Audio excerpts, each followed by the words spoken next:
Friends, the Indian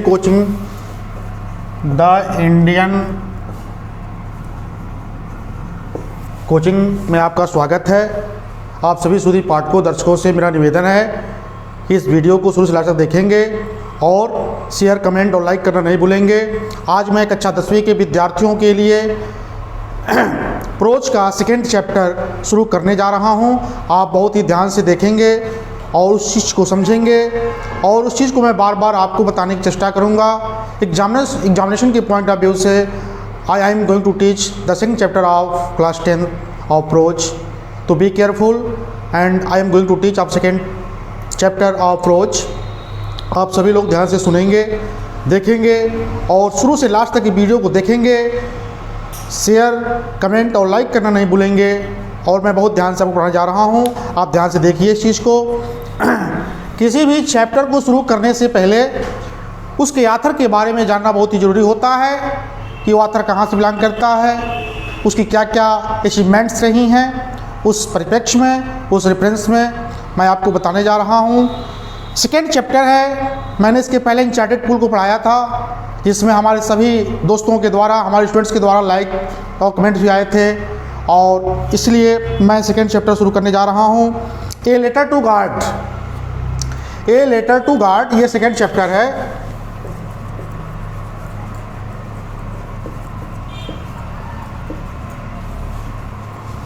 A letter to God का मतलब होता है भगवान के नाम एक पत्र, भगवान के नाम एक पत्र। ए माने एक, लेटर मीन्स पत्र, टू गॉड माने भगवान के प्रति, भगवान के लिए एक पत्र। इसके ऑथर हैं जिसको राइटर भी कहते हैं, हिंदी में उसको लेखक कहते हैं, जेल फ्यूंटस। क्या नाम है उनका? जेल फ्यूंटस। जेल फ्यूंटस ने ए लेटर टू गॉड की लिखा है, ए लेटर टू गॉड को लिखा है, जिनका जन्म 1928 में और मृत्यु 2012 में हुआ था। जेल फ्यूंटस अबाउट ऑथर, ऑथर का मतलब होता है लेखक, अबाउट इस बारे में, यानी ऑथर के बारे में, यानी लेखक के बारे में आप जान लीजिए। G L Fuentes one of the famous modern writers has written for the young as well as the old. He is a simple short story writer and humorist. He is a general writer who has written on simple themes. A Letter to God is his simple story which is full of humor. कह रहा है कि G L Fuentes one of the famous modern writer, G L Fuentes आधुनिक, प्रसिद्ध आधुनिक क्या हैं? लेखक हैं, यानी ये आधुनिक लेखक हैं। बहुत से लोग आधुनिक नहीं होते, ये आधुनिक लेखकों में से हैं। बहुत से लोग प्राचीन, मध्यकालीन और ये आधुनिक राइटरों में से एक हैं। यानी फिर सुन लीजिए, जेल फ्यूंटस प्रसिद्ध आधुनिक लेखक हैं। Has written for the young as old, वह जितना ही बच्चों के लिए, नौजवानों के लिए लिखे हैं, वह बूढ़ों के लिए भी उतनी लाभप्रद कहानियाँ लिखे हैं। ही इज ए सिंपल, यानी वह एक साधारण शॉर्ट स्टोरी, छोटी कहानियाँ, राइटर्स एंड ह्यूमरिस्ट, यानी छोटी कहानियों के वो लेखक हैं। छोटे छोटे कहानियाँ और बोधगम्य तरीके से लिखी हुई इनकी कहानियाँ हैं। He is a general writer, वह एक सामान्य लेखक हैं। Who has written on simple themes, उन्होंने विषय वस्तु को जो देने की चेष्टा किया वह साधारण तरीकों में देने की चेष्टा किया है। A letter to God is the simple story, उसी में से एक उनकी रचना है, लिखी हुई एक कहानी है ए लेटर टू गॉड, भगवान के नाम एक पत्र, which is full of humours, यानी जो पूरी मानवता से भरी हुई है। अब मैं आपको अबाउट द लेसन, लेसन का मतलब होता है पाठ, अबाउट मीन्स होता है बारे में, यानी अबाउट द लेसन का मतलब होता है पाठ के बारे में। अब आप समझ लीजिए पाठ के बारे में। Lencho a hard working farmer, Lencho उस किसान का नाम है, उस व्यक्ति का नाम है, उसका नाम लेंचो ए हार्ड वर्किंग, कठिन परिश्रम करने वाला किसान है। Lencho a hard working farmer, Lencho hard working का मतलब होता है कठिन परिश्रम।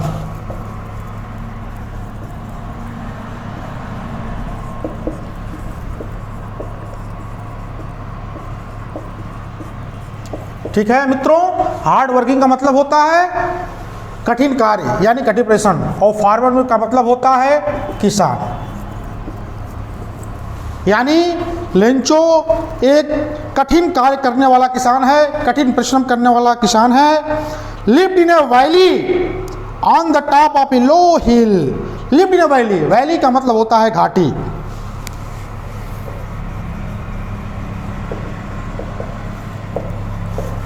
कह रहा है कि लिव्ड इन ए वैली, एक घाटी में रहता था, ऑन द टॉप ऑफ ए लो हिल, एक नीची पहाड़ी के टॉप, चोटी पे, यानी एक टीले पर वह एक उसकी घाटी थी, उस घाटी में वो निवास करता था। One morning he faced रूइन due A snowfall resulting A total damage of his crop. एक दिन उसको विपत्ति का सामना करना पड़ा। क्यों भाई?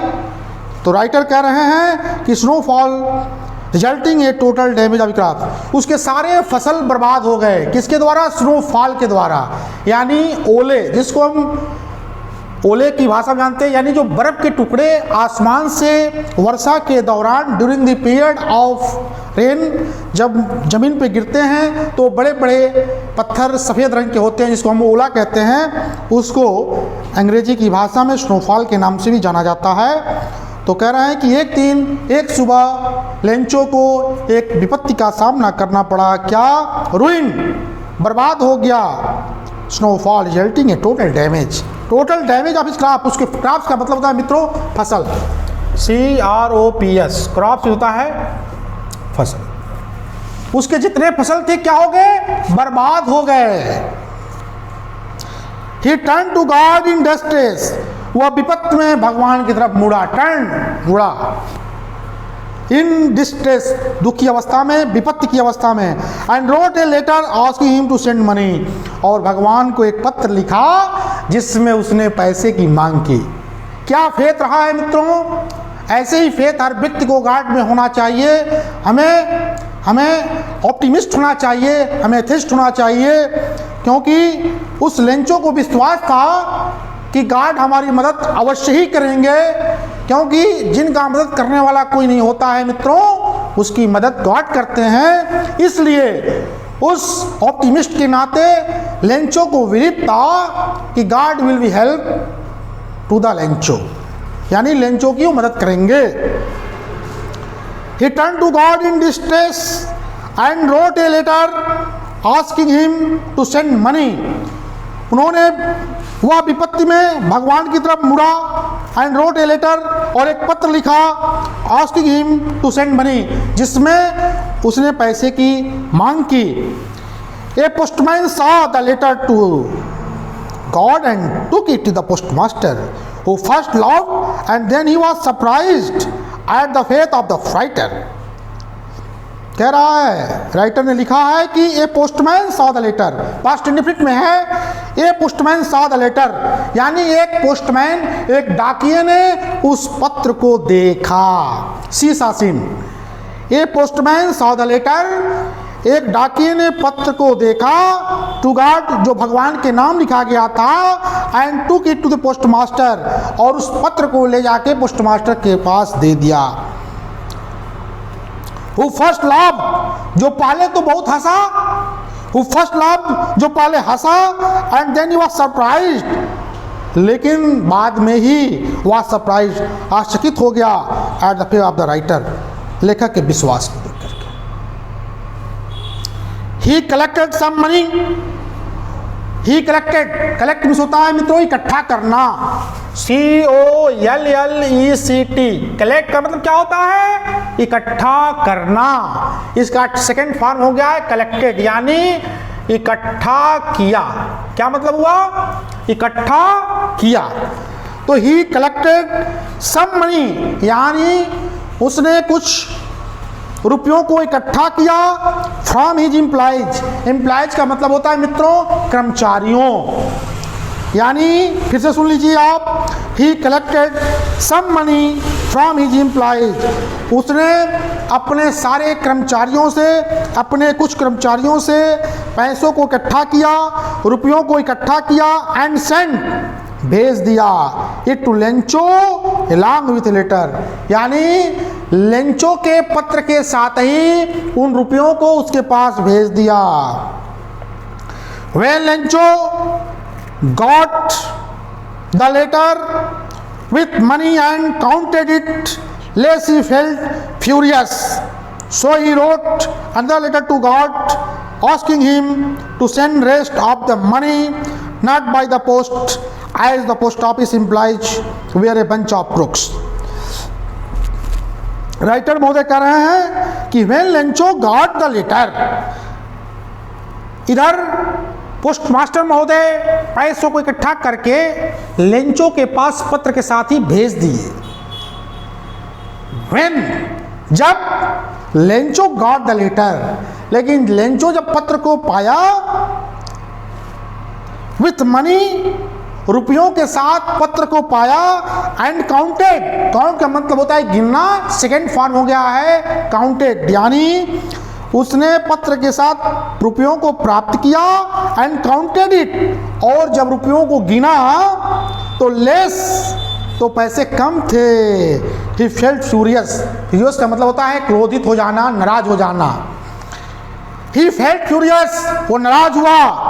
सो ही रोट अनदर लेटर, इसलिए, सो मीन्स इसलिए, ही माने वह, रोट माने लिखा, अनदर माने दूसरा या अन्य, लेटर टू गॉड यानी वह दूसरा पत्र भगवान के नाम से पुनः लिखा, and to God asking him to send rest of the money, और रेस्ट माने बचे हुए, भगवान के नाम पत्र लिखा और उसमें मांग किया कि हे भगवान, जो हमारे शेष रुपए और जो आपके पास देने हैं उसको आप भेज दीजिए, लेकिन नॉट बाय द पोस्ट, लेकिन आप डाक के द्वारा मत भेजिएगा, लेकिन डाक के द्वारा मत भेजिएगा। क्यों भाई?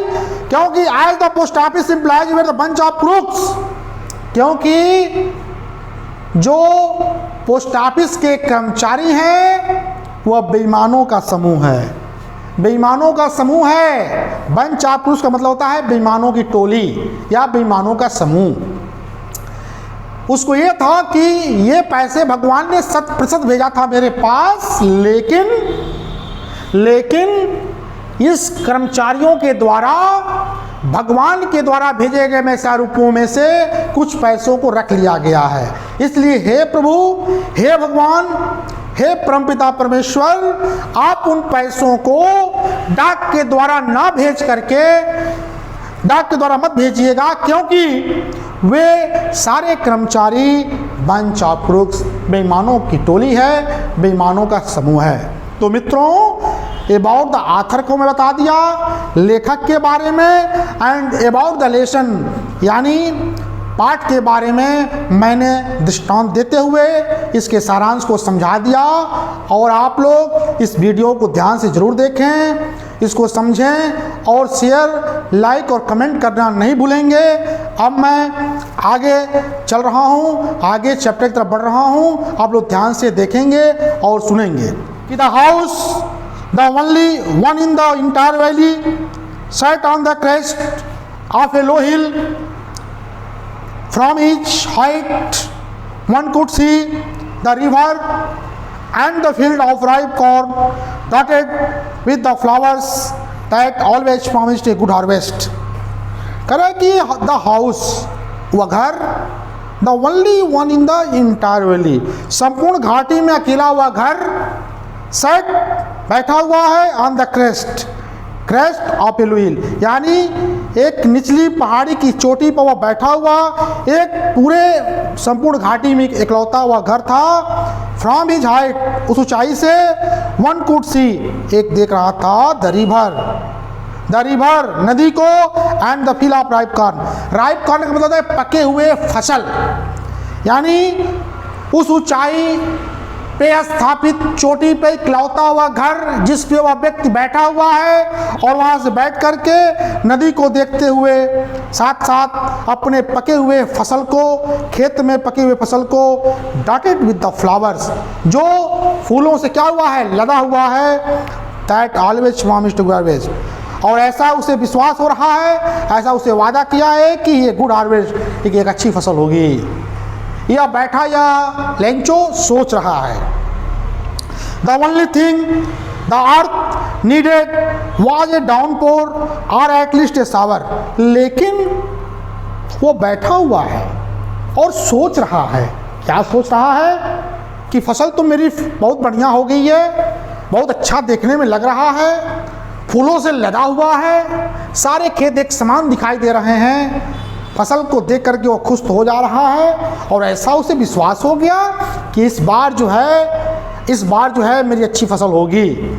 लेकिन वो विचार कर रहा है मित्रों, वो विचार कर रहा है, क्या कर रहा है कि द ओनली थिंग, लेकिन एक चीज़ की क्या है, ओनली थिंग द अर्थ, पृथ्वी को एक चीज़ की आवश्यकता है, पृथ्वी को एक चीज़ की जरूरत है। क्या है भाई? Was a downpour or at least a shower, एक वर्षा की या कम से कम एक फुहारे की, एक जो है हल्की बरसात की जरूरत है। किसको? इस पृथ्वी को, और पृथ्वी के अंदर उसकी फसल भी है। तो यानी भाव में समझ लीजिए कि उसके फसल को एक छोटी सी वर्षा अथवा एक फुहारा यानी छोटी सी बारिश की जरूरत है। Through out the morning Lencho, सुबह के कॉल में who knew his field intimately, जो अपने फसल को बहुत ही घनिष्ठ रूप में जानता था, बहुत ही क्लोज रूप में जानता था, had done nothing else but seen, had done कुछ न किए बिना, else इसके अलावा, but seen the sky towards the east, उत्तर और पूर्व की दिशा की ओर आसमान को देखने लगा। कौन? लेंचो बिना कोई कार्य किए अपने खेतों को, अपने फसल को बहुत ही घनिष्ठ रूप में जानता था और कोई कार्य किए बिना, इसके अलावा वह उत्तर और पूर्व की तरफ दिशा में, टुवर्ड्स द नॉर्थ ईस्ट, यानी नॉर्थ उत्तर और ईस्ट पूर्व की दिशा में आसमान को देखने लगा। Now we are really going to get some water woman, आकाश की तरफ देख रहा है मित्रों, उत्तर और पूर्व की दिशा में क्षितिज पे स्थित उस आसमान को देख रहा है। लेंचो देख रहा है और क्या कह रहा है कि now we are really going to get some water woman, आए मेरी पत्नी, आए मेरी औरत, नाउ अब वी आर रियली, वास्तव में हम लोग कुछ बारिश यानी हमें कुछ पानी मिलने जा रहा है। क्योंकि वो देख रहा है ना बादल को मित्रों, बादल को देख रहा है किधर? उत्तर और पूर्व की दिशा पे वो देख रहा है, ठीक है। और देख करके अपनी पत्नी से वो कह रहा है कि now we are really going to get some water, ऐ मेरी पत्नी, ऐ मेरी औरत, वास्तव में अब हम लोग कुछ पानी प्राप्त करने जा रहे हैं। The woman who was preparing suffer replied, वह औरत लेंचो की मिसेज, लेंचो की wife, who was preparing suffer replied, जो भोजन पका रही थी, जो भोजन पका रही थी, रिप्लाइड उत्तर दिया। जब उसने कहा कि आई मेरी पत्नी, वास्तव में हम लोग कुछ वर्षा प्राप्त करने जा रहे हैं, कुछ पानी प्राप्त करने जा रहे हैं, तो वह औरत who was preparing suffer replied, और जो खाना उन लोग के लिए पका रही थी उत्तर दिया, यस गॉड्स विलिंग, भगवान की जैसी इच्छा। ये भी भगवान में ही विश्वास करती थी लेंचो की तरह। उसने कहा खाना पका रही थी और उत्तर दिया भगवान की जैसी इच्छा। The older boys where working in the field while the smaller ones were playing near the house until the woman called to them, all come for dinner. The older boys were working the field. बड़े लड़के खेत में काम कर रहे थे, जबकि smaller ones were playing near the house, जबकि छोटे लड़के घर के नज़दीक, घर के समीप खेल रहे थे। अंटिल द वुमन कॉल्ड, तब तक उस औरत ने उन सभी को बुलाया। कॉल्ड टू देम ऑल, उन सभी लोगों को बुलाया। कम फॉर डिनर, आइए भोजन कर लीजिए। डिनर मतलब रात का भोजन, यानी आप आइए भोजन कर लीजिए। It was during the meal that just as Lencho has predicted, big drops of rain began to fall in the northeast. Huge mountains of clouds could be seen approaching. The air was fresh and sweet. The man went out for no other reason than to have the pleasures of feeling the rain on his body. And when he returned, he exclaimed, "It was during the meal." It was during the meal, भोजन के दौरान या भोजन का समय चल ही रहा था कि जस्ट तुरंत as Lencho had predicted. Predict का मतलब होता है भविष्यवाणी करना। प्रिडिक्ट का मतलब क्या होता है मित्रों?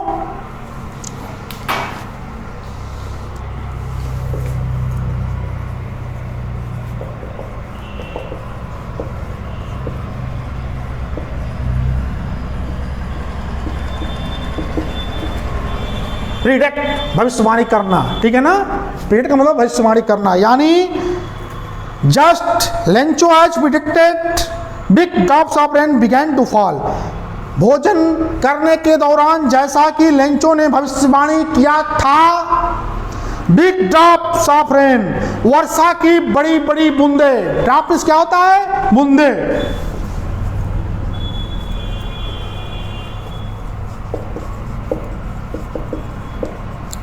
वर्षा की बड़ी बड़ी बूंदे बिगैन टू फॉल। तो ध्यान दीजिए, फिर मैं क्या कर रहा था आपसे कि it was during the meal that just as Lencho had predicted big drops of rain began to fall. जैसा भोजन करने के दौरान जैसा कि लेंचो ने भविष्यवाणी किया था, लेंचो हैड प्रिडिक्टेड, लेंचो ने भविष्यवाणी किया था, बिग ड्रॉप्स ऑफ रेन, वर्षा की बड़ी बड़ी बूंदे, बिगैन टू फॉल, गिरनी शुरू हो गई। In the north east huge mountains, उत्तर और पूर्व की दिशा में, ह्यूज में होता है विशाल, HUGE, यानी उत्तर पूर्व की दिशा की तरफ ह्यूज माउंटेन यानी विशाल पर्वतों ऑफ क्लाउड्स, यानी क्लाउड जो है बादलों का एक बहुत बड़ा समूह उत्तर पूर्व दिशा की ओर स्थित माउंटेन की तरफ से बी अप्रोचिंग, दिखाई देने लगी। एंड अप्रोचिंग, जो पहुंचते हुए दिखाई देने लगी। फिर से सुन लीजिए, वर्षा की बड़ी बड़ी बूंदें जमीन पे गिरने लगी और उत्तर और पूर्व की दिशा की तरफ आसमान में बादलों का एक विशाल समूह आता हुआ दिखाई दिया। The air was fresh and sweet, हवा एकदम ताजी थी और एकदम क्या थी? स्वीट, मधुर थी। यानी जो हवा बह रही थी वो बहुत ही सुंदर और बहुत ही ताजी बह रही थी। The man went out for no other reason that to have the pleasure of feeling the rain on his body and when he returned he exclaimed. वह व्यक्ति का मतलब लेंचो, वह व्यक्ति मतलब Lencho went out from no other reason, वह बाहर चला आया, नो अदर रीजन, बिना किसी कारण के वो बाहर चला आया। एंड देन, तब, no have the pleasure of feelings the rain, then to have the pleasure of feeling the rain, और वर्षा की जो बूंदें जमीन पे गिर रही थी, द प्लेजर ऑफ फीलिंग्स, यानी आनंददायक महसूस करने लगा, यानी उसमें वह भीगने लगा। और वर्षा की बूंदें जमीन पे गिरने के नाते वह भी खड़ा था, इसलिए उसके शरीर पर वह वर्षा की बूंदें जब गिरने लगी तो वह प्लेजर, आनंददायक फील करने लगा, महसूस करने लगा। That rain on the body, किस पे? ऑन द बॉडी, अपने शरीर पर। एंड वेन रिटर्न, आज वापस लौटा, इस क्लेम, आश्चर्यचकित हो गया। वह क्या हो गया? आश्चर्यचकित हो गया। फिर सुन लीजिए, वह व्यक्ति बिना किसी कारण को बताए, अर्थात लेंचो ने बिना किसी कारण के बाहर आया और अपने शरीर पर वर्षा की उन बूंदों को महसूस करने लगा और महसूस करने के साथ साथ आनंददायक महसूस करने लगा।